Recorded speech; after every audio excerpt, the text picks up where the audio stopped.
નમસ્કાર, સંદેશ ન્યૂઝમાં આપનું સ્વાગત છે। બુલેટિન સાથે હું હિના। સૌપ્રથમ વાત કરવી છે વડોદરામાં શાળાઓ શરૂ છતાં પુસ્તકો નથી।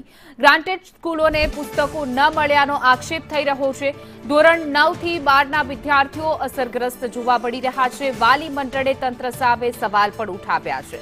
પુસ્તકો વગર અભ્યાસ કેવી રીતે થશે એ સૌથી મોટો ગંભીર સવાલ છે। શાળા તો આજથી શરૂ થઈ ગઈ છે, પરંતુ પુસ્તક નથી। શાળાઓ શરૂ કરવાના નિર્ણય પર પ્રશ્નો છે। ધોરણ 9 થી 12ના પુસ્તકો હજુ મળ્યા નથી। ગ્રાન્ટેડ શાળાઓમાં વિદ્યાર્થીઓ અસરગ્રસ્ત। આજે કેટલીક શાળાઓ વહેલી છોડી મૂકવામાં આવ્યા હતા બાળકોને, વિદ્યાર્થીઓને, કારણ કે પુસ્તક જ નથી। જૂના પુસ્તકોથી અભ્યાસ ચાલુ રહેશે। સ્માર્ટ બોર્ડ અને ઓનલાઈન લિંકનો પણ સહારો લેવામાં આવ્યો છે। સમસ્યા તો હોય, પરંતુ સમાધાન જરૂરી છે। આ પ્રકારનું આચાર્યએ નિવેદન પણ આપ્યું છે। સરકારે કોઈ ચોક્કસ સમયગાળો આપ્યો નથી। સાથે જ વિદ્યાર્થીઓ અભ્યાસ ચાલુ રાખવા તૈયાર હોવાનું નિવેદન પણ આપ્યું છે।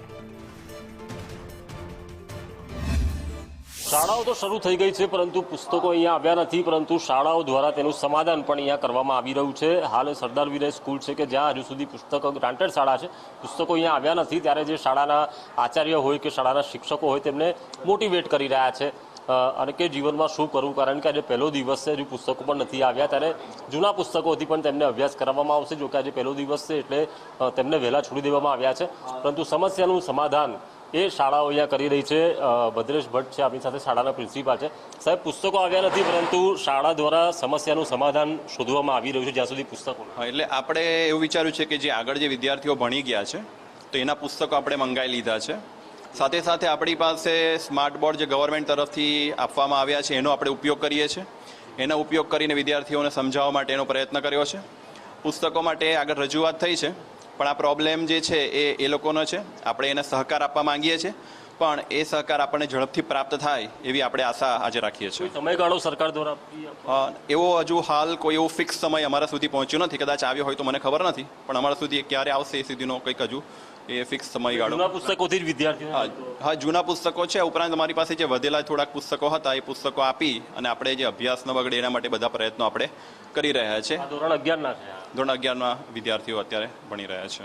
સમસ્યાનું સમાધાન તો શાળામાં પણ એ પણ શીખવાડવામાં આવે છે કે સમસ્યાનું કેવી રીતે સમાધાન કરવું, કારણ કે દરેક જગ્યા ઉપર પ્રોબ્લેમ્સને જોવાના નથી હોતા, પણ એનું સમાધાન શું છે, આપણે ઓલ્ટરનેટિવ વે શું છે, બરાબર। આપણને ઇન્ટરેસ્ટ વ્યવસ્થિત એજ્યુકેશનમાં છે, આપણને કોઈ પ્રોબ્લેમ એરાઇઝ કરવાનો પ્રોબ્લેમ એમાં આપણને ઇન્ટરેસ્ટ નથી હોતો।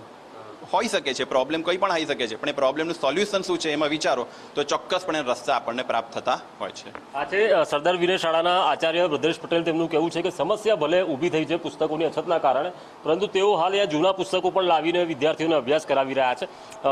પુસ્તકો આવ્યા નથી તો પછી આ શાળામાં આ રીતે જૂના પુસ્તકોથી ભણવાનું છે? સર, હા, અભ્યાસ તો કરવાનો છે ને? હા, અભ્યાસ કરવાનો છે।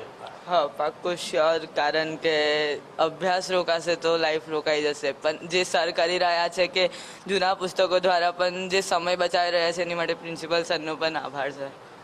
શાળાના વિદ્યાર્થીઓ પણ અહીંયા ઉત્સાહિત છે અભ્યાસ કરવા। ભલે પુસ્તકો નથી, પરંતુ શાળા દ્વારા પણ સમસ્યાના સમાધાનો શોધવામાં આવી રહ્યા છે। કેમેરા પર્સન નિકેશ વડન સાથે કૃણાલ શર્મા, સંદેશ ન્યૂઝ, વડોદરા।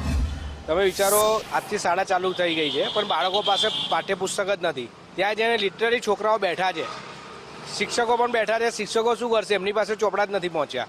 એટલે જ મેં કહું છું કે જ્યારે જે સ્કૂલોનું એસોસિએશન છે એમને સરકારને જે કીધેલું કે ભાઈ તમે વેકેશન લંબાવો, કારણ કે જે પ્રમાણે આખરી ગરમી પડી રહી છે, બરાબર, અને એક બાજુ આપણા પંતપ્રધાન નરેન્દ્ર મોદી સાહેબે કહ્યું કે પેટ્રોલ બચાવો, એ બી એવું એનામાં સરભર થઈ જાત ને।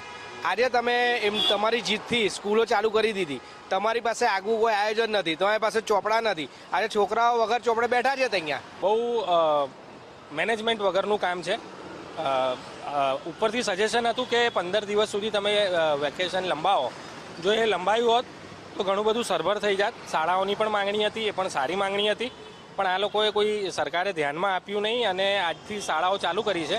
એટલે આજથી બાળકો શાળામાં તો બેસશે, પણ સૈનિકને તમે ડિપ્લોય કર્યો કાશ્મીર બોર્ડર પર, પણ એની પાસે હથિયાર નથી, એવી રીતે આજે બાળકો શાળામાં બેસશે।